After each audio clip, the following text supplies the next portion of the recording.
What's going on, friends? It is well known on your Harley-Davidson that the compensator is a weak point in the drivetrain, especially with performance upgrades. Simply eliminating the compensator with a direct drive sprocket is a very cost-effective way to get around this, but at the same time, it can have some unintended consequences. Now, on the other hand, you can upgrade to a more expensive, heavier-duty compensator, but at the end of the day, those are still prone to failure as well.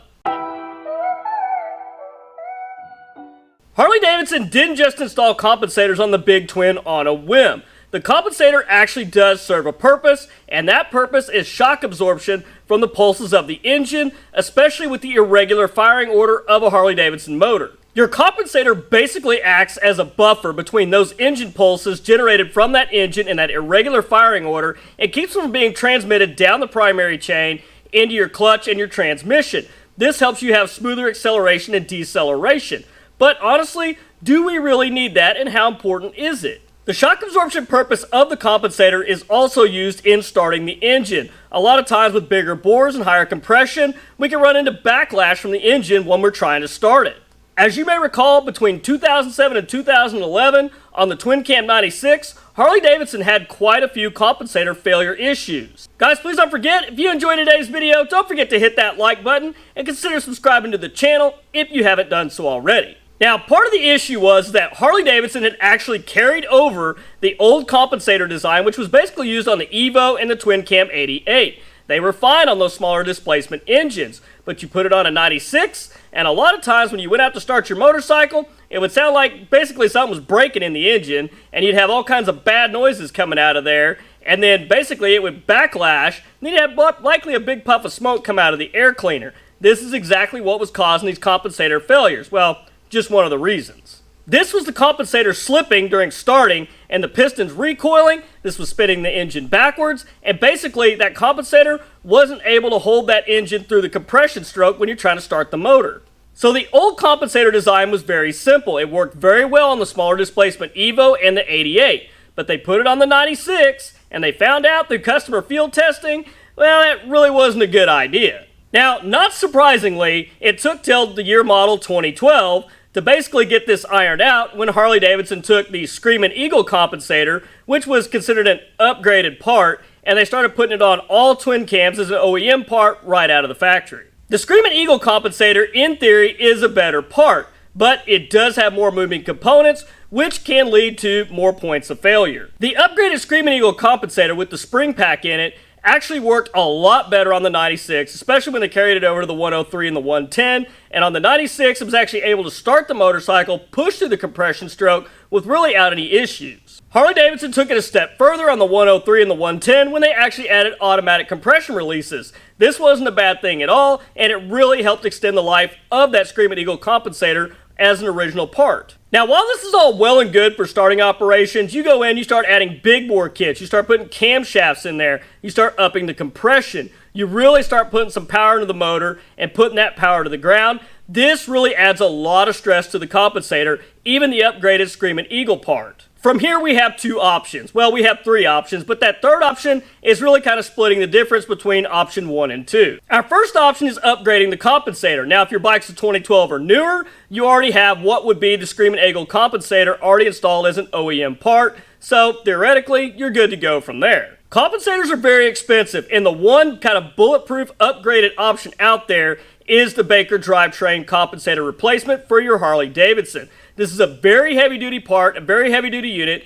This can take a lot of horsepower and torque, but at the end of the day, this thing's still not foolproof either. You get to retain that shock dampening that you would expect, but at the same time, you're able to put more power to it. Now, once again, these do wear out, and I have heard instances of them where they have failed. I have never seen one fail personally, but I've had plenty of comments on a lot of other videos about the Baker where they've actually had failures and had to send it back, and Baker, since they were within the warranty period, just sent them a new one. Now, the Baker's pretty pricey at about $600. It's still a compensator. Yes, it's more heavy duty. It still has a lot of moving parts in it, but you really reduce your risk of a failure. But whether you want to spend $600 and go that route, that's completely up to you. Option 2 is just completely eliminating the compensator altogether, going with basically just a straight drive sprocket, just like the Sportsters have. This is also the most cost-effective option out of the three.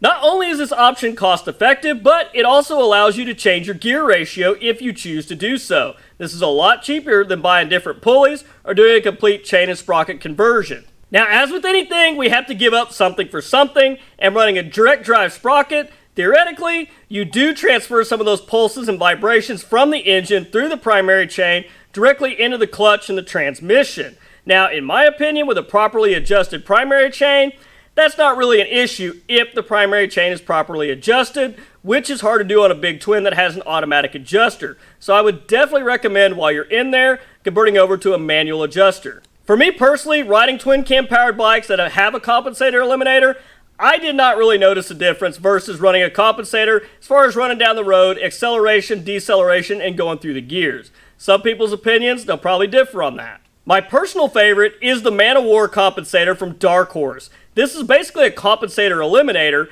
that splits the difference between a direct drive sprocket and actually having a full-on compensator. The Darkhorse compensator eliminator actually uses a rubber damper in it. What this damper does is it still allows that vibration dampening, it still allows the smooth shifts, the smooth acceleration and deceleration. The Darkhorse compensator, utilizing that rubber damper in there, this means less moving parts and it also weighs less, roughly about 2 pounds less than a standard compensator. That may not sound like much, but that's a lot when it comes to a rotating mass inside the engine.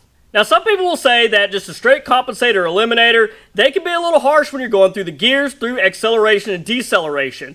But with the Darkhorse compensator eliminator and that rubber dampener, that completely eliminates all that, and you don't have all those moving parts to worry about. The best part about the Darkhorse compensator eliminator is that it is completely serviceable. That rubber damper in there, you can go in and service that anytime that you need to. And for about $500, this truly makes it the last motor sprocket that you'll ever have to buy. Now, when it comes to compensators, it's really hit or miss on how long these things are going to last and how much power you can put into your bike on one before you actually start to have one fail on you. It really depends on all your riding habits, how hard you ride it, how much power you put in your bike. There's just so many variables to really nail down if and when it's going to happen to you. But if you do suspect that your compensator is going out, you're getting some bad noises in the primary, it's making horrible noises during startup or at low speeds, don't wait to change it. The last thing you want to have happen is to have that thing come apart and have pieces go through your primary. Replacing all that is going to be a lot more expensive than going ahead and upgrading to a better compensator from the one that's failing. Guys, I want to know your preference. Do you like going with an upgraded compensator? Has the factory one been good to you? Or do you guys prefer to go with something like the Darkhorse or just a straight up sprocket in there like the Sportsters? Let me know in the comments what your opinions on that is. But anyhow, guys, that's all I've got for you this week. Don't forget, if you enjoyed the video, hit that like button and consider subscribing to the channel if you haven't done so already. But until next week, guys, you stay safe on the streets, ride smart, dodge those cars, and I'll catch you guys back here next week with a brand new video. Thanks for watching.